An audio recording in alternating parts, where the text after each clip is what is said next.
Assalamualaikum, selamat petang dan salam sejahtera. Baik, recording kali ini adalah untuk mempelajari apa itu resisten. Okey, apa itu resisten, apakah ciri-ciri resisten dan apakah definition untuk resisten.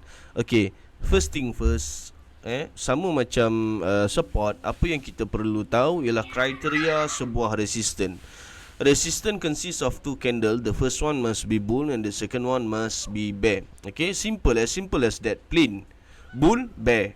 Kalau kata support, bear, bull. Sekarang ni kita sedang membincangkan berkenaan dengan resistance. Jadi susunan dia ialah bull dan bear. Okay, baik. Jadi apa yang berlaku dekat kawasan resisten ni tadi? Apa yang berlaku dekat kawasan resisten? Resisten adalah apabila mana buyer membuat keputusan untuk keluar daripada pasaran. Okey, buyer membeli pada harga yang murah. Contohnya dekat bahagian bawah ni, dia beli pada harga $4 dan seterusnya apabila harga meningkat sehingga kepada $25 dan buyer membuat keputusan untuk keluar daripada pasaran, memberikan ruang untuk seller masuk dalam pasaran dengan modal ataupun dengan nilai kos sebanyak $3 per kontrak. Ini contoh. Okey, baik.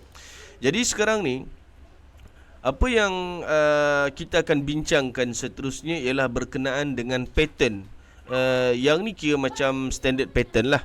Standard pattern yang kita biasa boleh tengok dalam chart.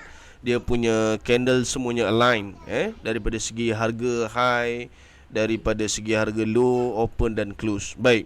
Jadi contoh yang kedua pula, saya sengaja buat yang mana kedudukan candle untuk high price untuk candle bull ini lebih tinggi berbanding dengan high price untuk candle bear. Okey.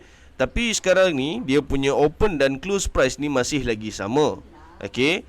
Jadi jelas di sini kita boleh nampak yang mana sekiranya kita nak tanda untuk resistance, kita perlu ambil pada bahagian high price, whichever is higher, sama ada yang bull ataupun yang bear. Baik.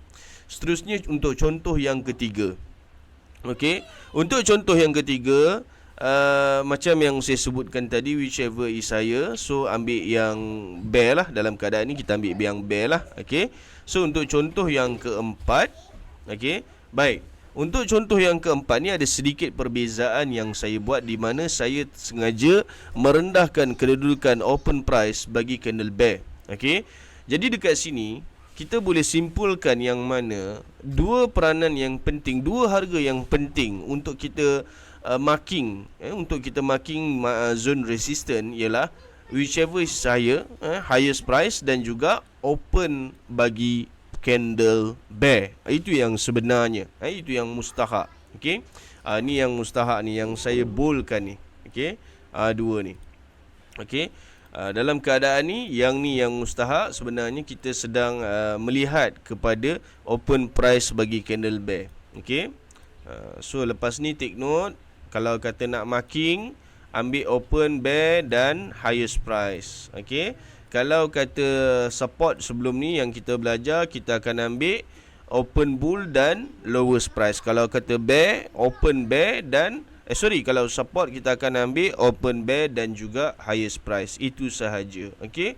4 formation support yang berbeza. Yang ni yang normal situation yang kita boleh nampak. Kebiasaannya kita akan jumpa yang sebegini. Dan seterusnya resistance yang kedua, di mana kedudukan candle high price bagi candle bull lebih tinggi berbanding dengan candle bear. Dan contoh yang ketiga, high price bagi candle bear jauh lebih tinggi berbanding dengan high price daripada candle bull. Okey, dan resistance yang keempat, kedudukan open price dan close price tidak selari.